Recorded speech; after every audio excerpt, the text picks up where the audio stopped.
At the end of the day, you gotta worship yourself because you're the one that pulled yourself out of the lion's den.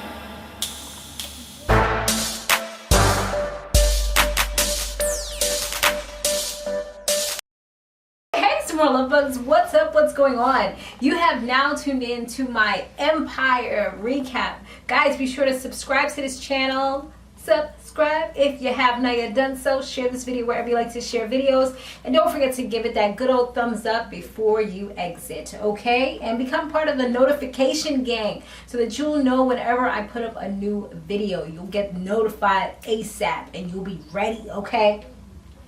And I have a pretty consistent schedule. I usually have up the video either the same evening of whatever the recap is or early in the morning of the next day. So I'll be on it, y'all.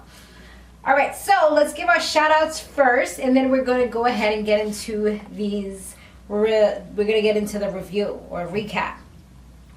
So we have Shay Turner. Shout out to you. She said the hair is on fleek some more. Yeah, I could definitely tell that Tiana is jealous of Laura and Hakeem. They are such a cute couple, but I feel like Anika being pregnant with his child and something else will ruin the relationship. Can't wait for the next review. Yes, thank you so much for your support. And once again, shout out to you. And also shout out to Yami Hawaii. And I'll give one more. I was going to do two, but there's 3 comments, so might as well do all 3. Right? Deep ass, you know, I'm trying not to curse too much.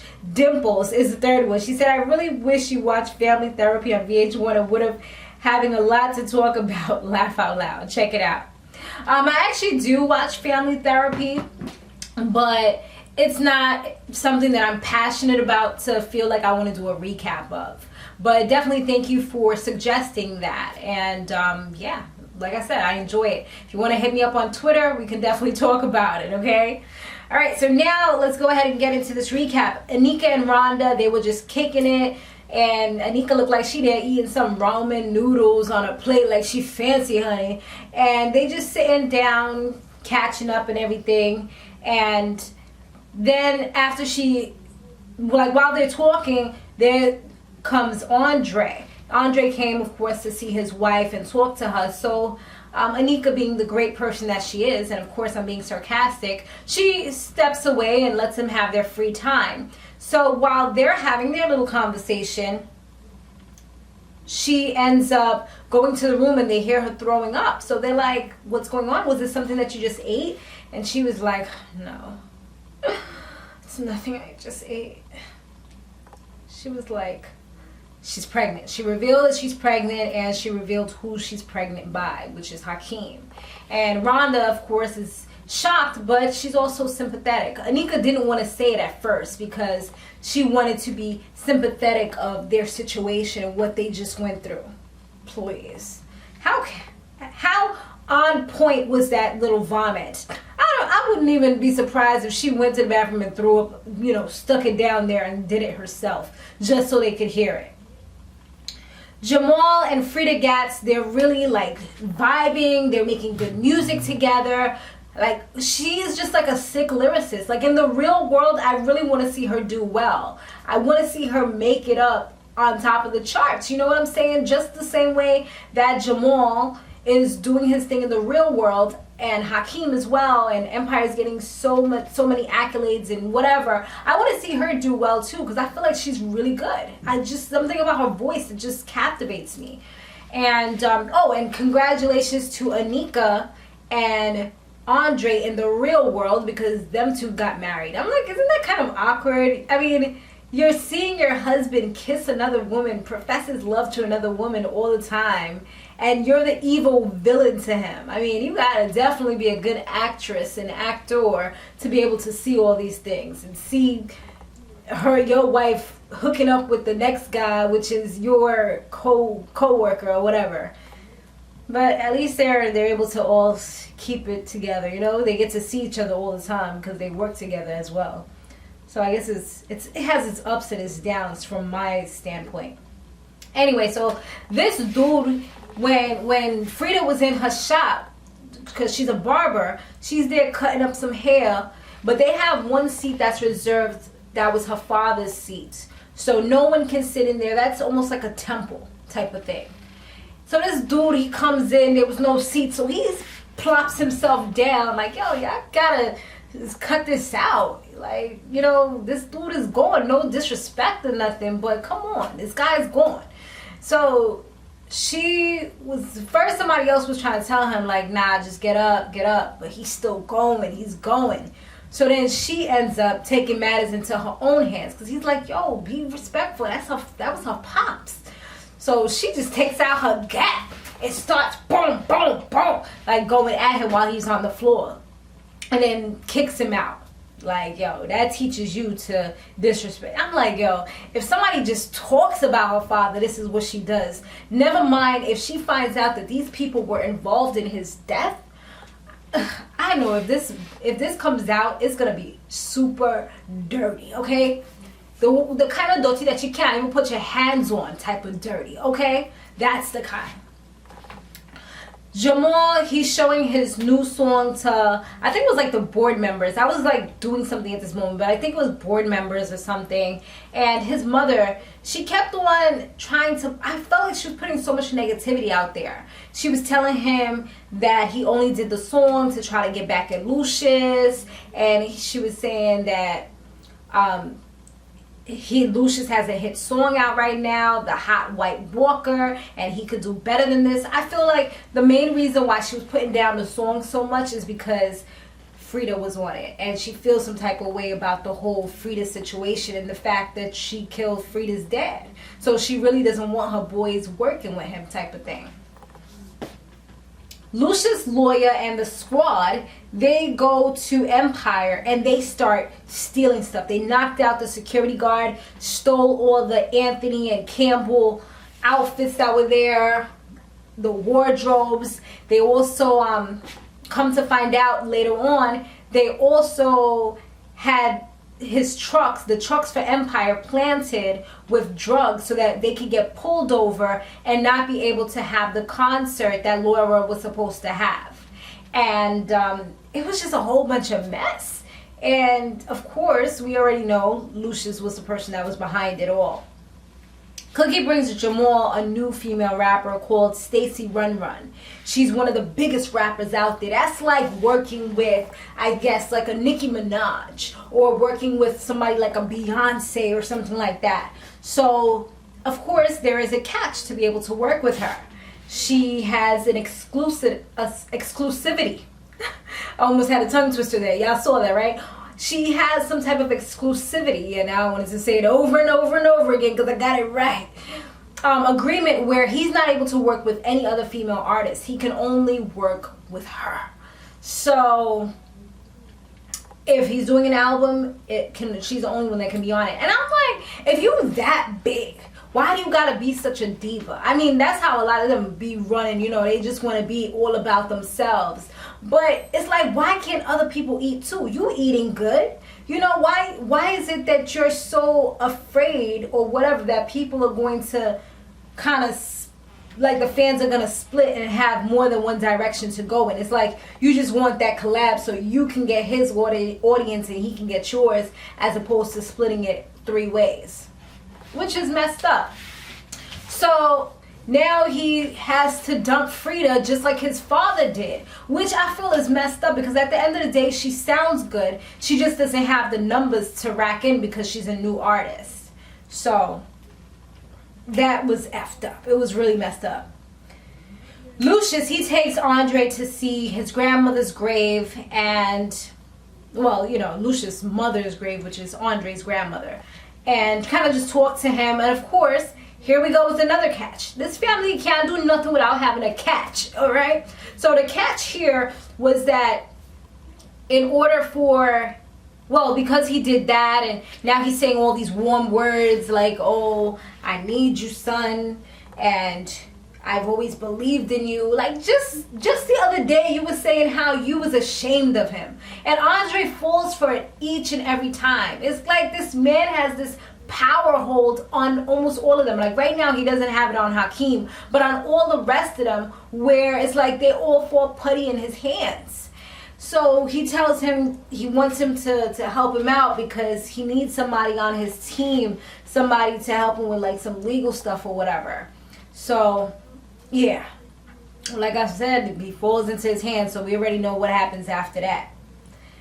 Freda, she was in the studio working late, like just doing her thing, you know. She was like in it, she's smiling, she's happy. She's like, yo, you hear this? You hear this? And homeboy's coming in real somber, real sad and sorry looking, like, yeah, you sound great.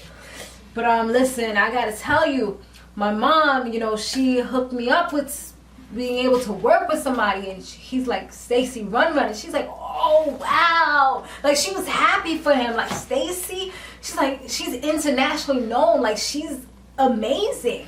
Yo, that's a once in a lifetime opportunity right there. Yeah.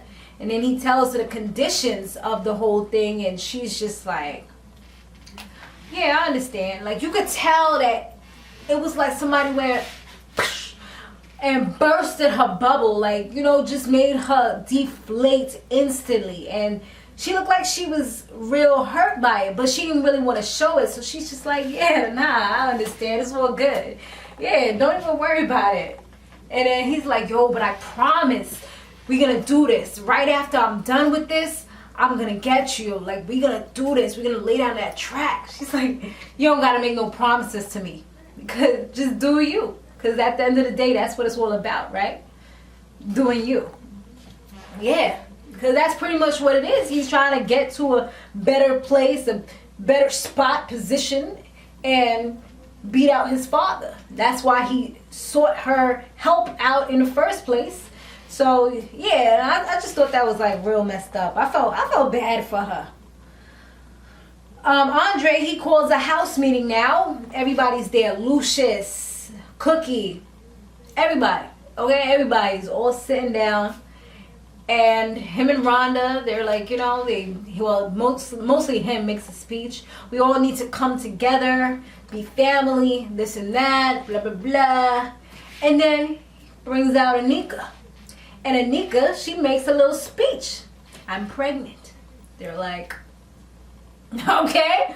But then it's like, it's Hakeem's. Now it's like, oh, dang. And more secrets are revealed because Jamal, he was like, well, you guys are pushing out the word heir like we're in a Shakespearean play or something. He was like, if anything, and then he mentioned his daughter's name, which I forgot at the moment, but he was like, that's who we should be looking for because, you know, that was supposed to be his daughter or whatever. But Lucious reveals that he got her to take a DNA test and it's not his daughter. It's some other dude's daughter. So he doesn't have any kids. The only person that would be having a kid that would be theirs would now be Anika. So Cookie's just like, write her a check and get her out of here, okay? But that's not what she wants. The only thing that she wants is for her child to have a family. Yeah, plus the money that comes along with it and the name and everything else, honey. She better stop lying. And poor Rhonda, she's over there backing the girl up and just being her support system and saying that she told her to keep the baby. Girl, she was going to keep the baby regardless. She didn't care about if you could have said throw the baby off the bridge. You could have said keep it. She already had in her mindset that she was going to keep it. That's the reason why she killed off your picnic. Please.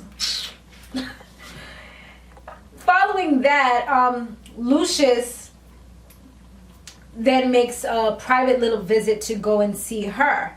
And when he talks to her, he lets her know that he would give her, I think he said $10 million. All she had to do was just give the baby to Hakeem and just go about her business. But she's like, no, that's not what I want. I already told you my conditions. I want for the child to have a family. And he was, you know, they kind of revealed to each other what they did to each other wrong. Because he's like, you know, you hurt me to the core by doing this.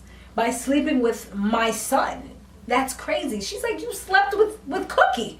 She was like, that's crazy. She was like, I only did that to get back at you. I mean, damn, that's how you get back at somebody though, their son?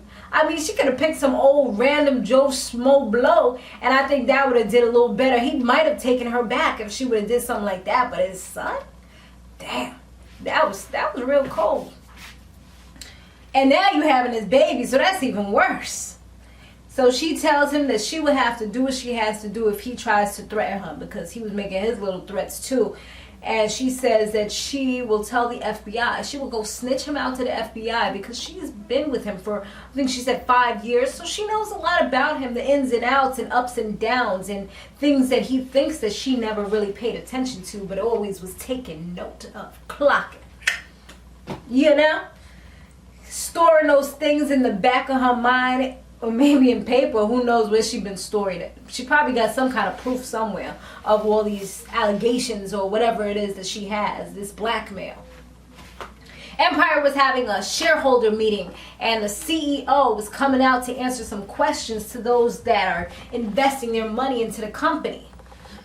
So he goes around the room, starts answering questions, and of course, Mr. Empire himself, Mr. Lucious Lion, wants to ask some questions as well. So he said, what are the 5 things that you think that will impact the music industry or something? What are the 5 things that you think will impact the music industry in the next 10 years?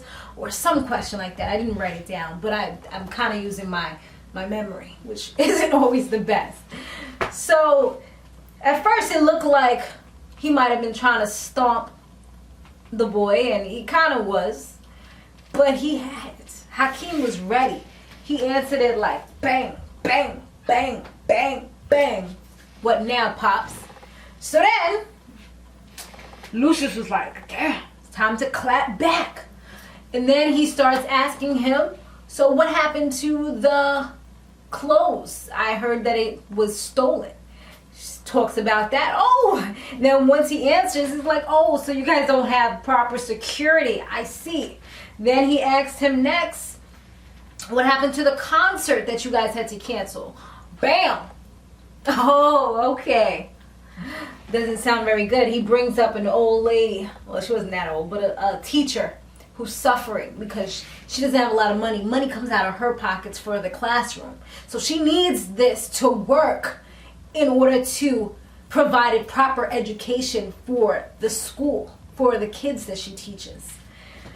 So he asked her a few questions, like, how do you feel about this, blah, blah, blah, blah, blah. Because that's how you gain the sympathy of the room, by having somebody that's older and share their story. So then he also asks about, it was a third thing that he asked about. I forgot what it was. The clothing line. Oh, the app. What happened to the app? And this is where Andre came in, because he's the one who made the app crash. So they weren't able to use it. And there goes some profits. There goes money and everything else. So now everybody's in a, oh my God, not the app. Technology is failing type of thing. They're going into a panic. The room is like,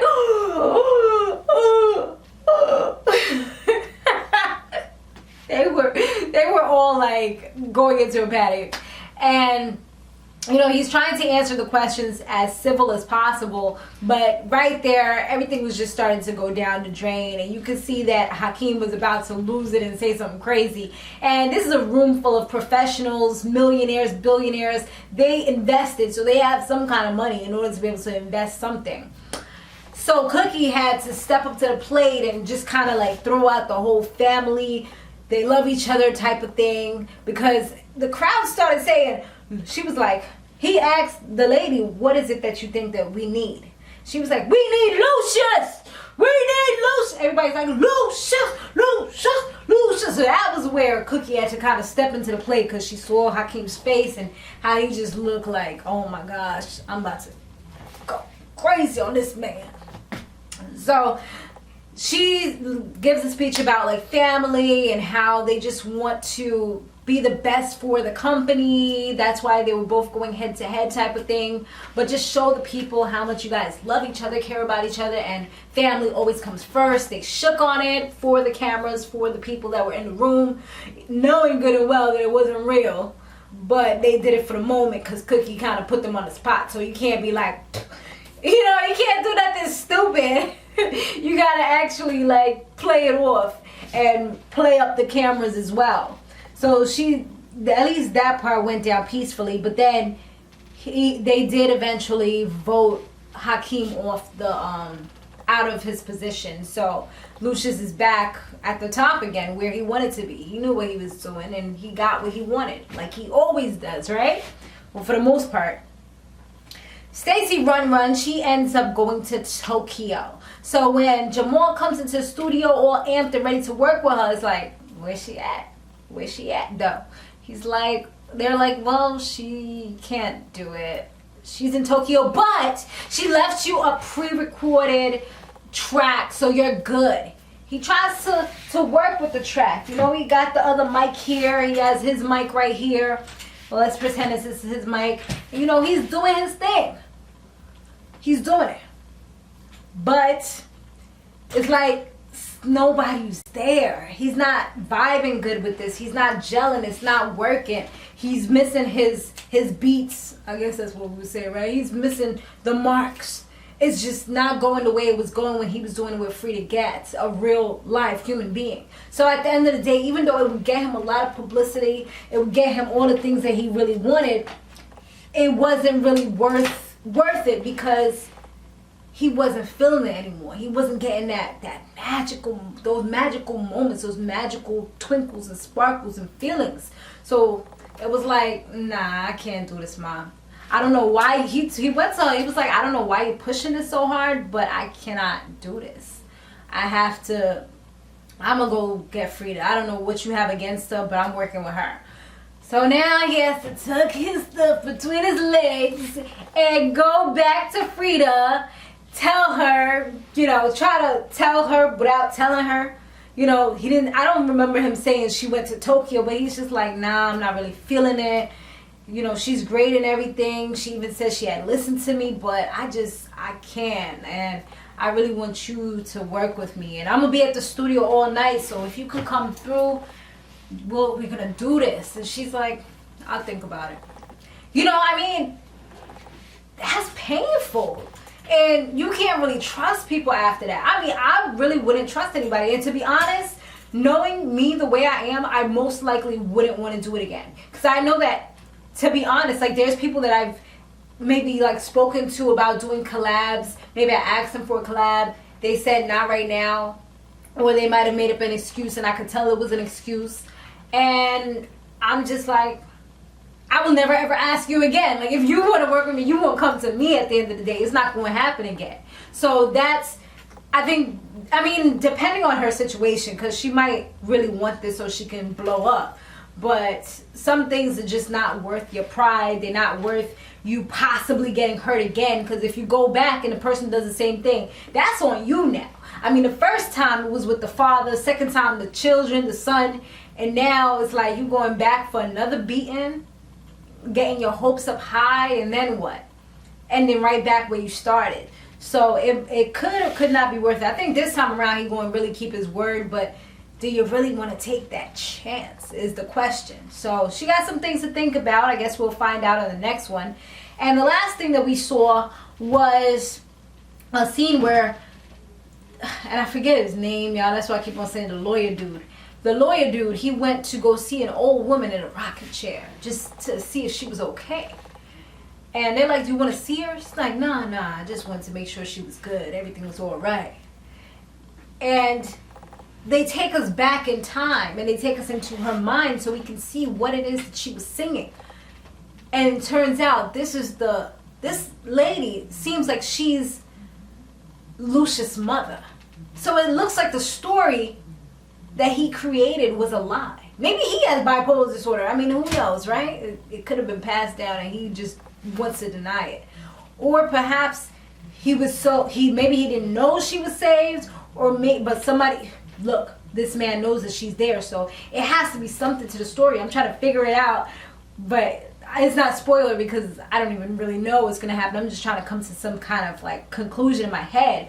I'm thinking that maybe he either made up the story about his mom so that him having a fake name would make sense. He didn't want any connection to somebody who had a mental illness and didn't want her to be interviewed or anything like that. Maybe that could have been it. I don't know. There's so many things, right? Maybe somebody said they would kill her, but no, that was before the drug game, so it couldn't have been that. You know, like went into hiding or whatever because he didn't want nobody to hurt her. But no, it doesn't make sense. All right, but we'll find out next week. Enough of me trying to come up with a solution. All right, guys, or a conclusion, right? To be continued. Until next time. Stay fabulous, live free, and soar limitless. I will see you in the next one. Later!